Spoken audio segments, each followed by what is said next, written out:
দিয়ে পাগলা মগলা বলা মেয়ে দিলে গায়ে হাত এমন মাল মারবো না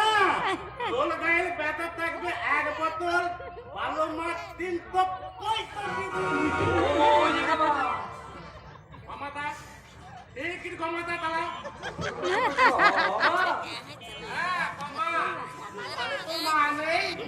আছে বোন নেই আছে তো বোন নেই আছে না না না না চিতা নেই চিতা বুঝি ক্ষমতা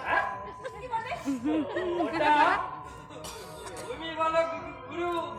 আমি বরং তোমাকে ও ও একবার দিদি তুমি দিয়ে গেলে ব্যাপার বুঝতে গেলে কি হবে বুদ্ধি আছে দেখে তো না গেলে কেমন পোয়া খাবার দিতে দেখাল হ্যাঁ মানে বিনা বাধায় গোল করতে গোলের বল গোল ওই যে তুমি এখন কমল নেবে তো তোমায় নিয়ে খেলবো হ্যাঁ ফুটবল খেলবো হ্যাঁ তুমি হবে গোল কোচ আমি হবো পেলে তোমার ভালো কথা লাগাবো আমার কি বলবে